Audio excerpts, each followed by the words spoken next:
This week is going to be an intense week. I've spent the whole weekend thinking about redoing the pricing of Prospero. I've shared with you last week that we're thinking about reducing our prices, and I've spent the whole weekend writing documents about pros and cons and trying to clarify my thinking, and I think that I reached the conclusion that we should do it. I'll tell you more about this later on today. But right now I'm heading out to meet Ayal, and I expect it to be kind of a difficult conversation because it means that what he's been working on for almost 2 months now is a lot of it is going to go into the trash, which is always hard when you're a developer and feel like you've wasted so much of your time. So I feel like it's going to be a difficult conversation, but we have to do it.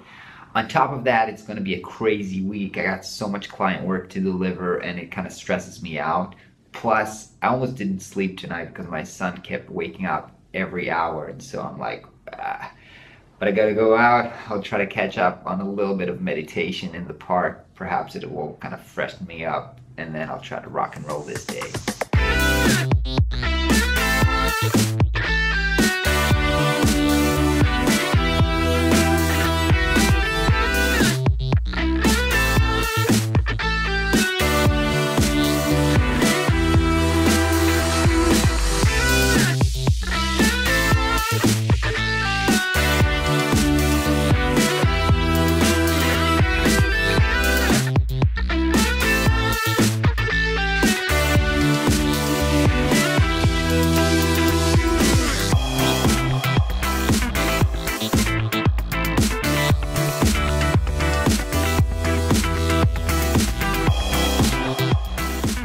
So that meeting went better than I expected. Ayal was really cool. He listened to all of my rationale, and I showed him the pros and cons doc that I'll show you in a minute.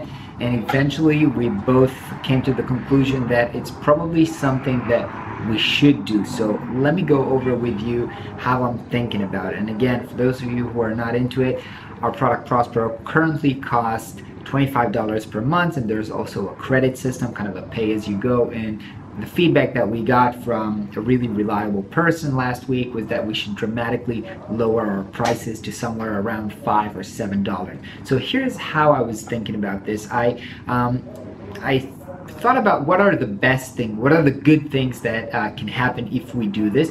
And basically, of course, if we're going to lower our prices, that means that it's going to raise our conversion and increase our retention, which will create month-over-month growth. Now, right now, that's our main problem. We don't have a month-over-month growth because the amount of users that are coming in and the amount of users that are leaving is probably the same, and so we're kind of in a flat line as a business.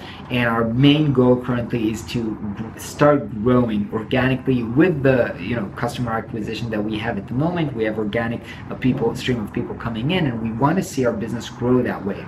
Because it doesn't happen at the moment, we think that probably lowering our price can solve this issue. If it doesn't solve this issue, then we know that we have a deeper problem, maybe a product problem.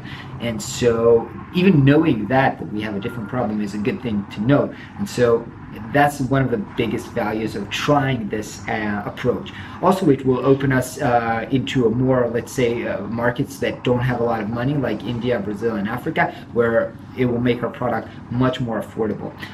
Those are the people that actually said that this would be a great idea. And again, the CEO of Green Invoice, the company that I was meeting last week, is the most reliable person that I talked to. And so her feedback is probably the one that matters most, even though, when it's ranked kind of between people that I should listen to and, let's say, people on the vlog, you guys that are commenting, it's nice to hear your feedback, but it's really hard for me to base key strategy based on comments from YouTube. And so it's kind of ranked by the importance of who commented and who gave me feedback on this idea.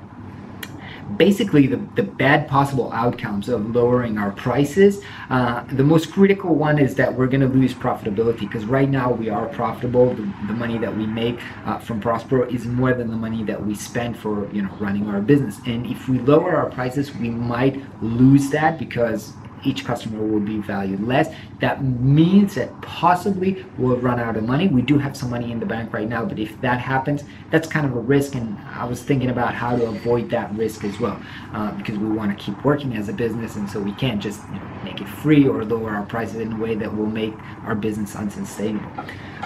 One person that I really also look up to, is a great business owner, told me not to drop the price below 20 because it will make user acquisition through Facebook almost impossible. So maybe if we lower our prices, we're going to have to think about a different approach of acquiring user, but that's kind of a second step to think about. Next thing that I was looking into is to see how much our competitors or relative competitors are pricing. So both Bonsai and Antco have a free plan, and then they start with $19 and $14 a month, which are both cheaper than what we currently have.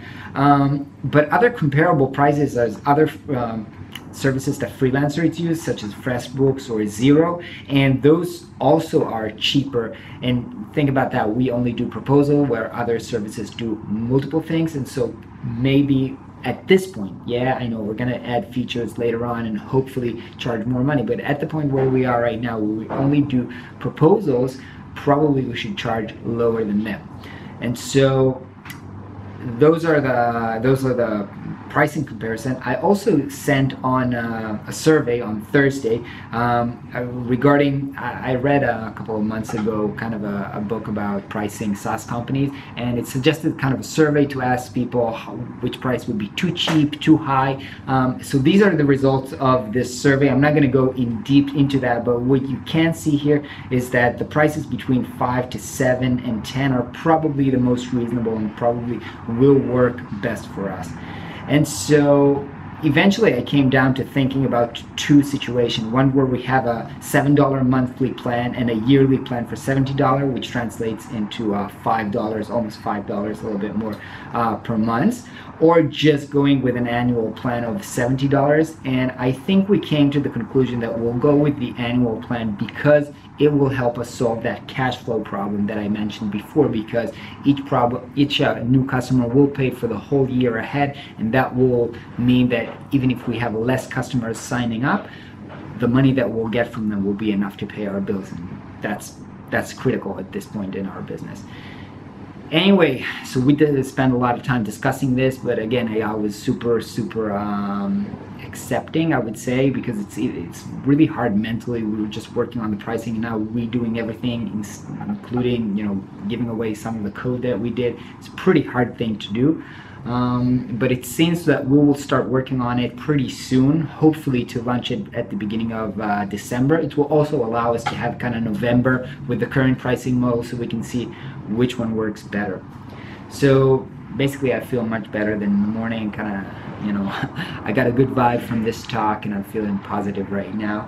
I'm gonna do a little bit of QA right now because we're launching a new version today, which I'm also excited about. It's kind of a reusable content. It will help people that creating the second or third proposal in Prospero do that much easier. So things like keeping your logo as a default or importing proposal section from previous proposals.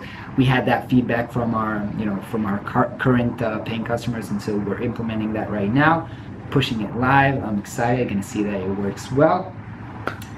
And then I'm actually at my client's office. I got to do some phone calls and call up designers for interviews, which I will be doing later on this week.